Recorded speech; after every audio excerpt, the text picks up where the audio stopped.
সন্ধ্যে ছটার পরে দীঘার ওই সিঁড়ির ধারে পাখি চাট হাতে নিয়ে পাশে যদি তোমায় পেতাম, সমুদ্রে মিষ্টি হাওয়া মিষ্টি ঢেউয়ের গর্জনে করতো মন উতাল পাতাল ঝিমে মূর্ছনে।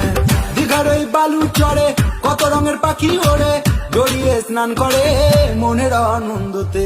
দীঘার ওই বালু চড়ে কত রঙের পাখি ওড়ে, জড়িয়ে স্নান করে মনের আনন্দতে।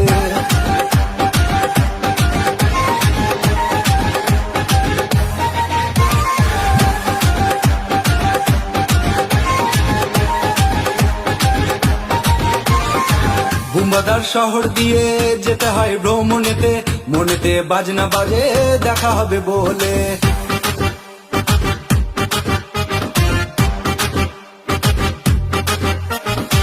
বুম্বাদার শহর দিয়ে যেতে হয় ভ্রমণেতে, মনেতে বাজনা বাজে দেখা হবে বলে।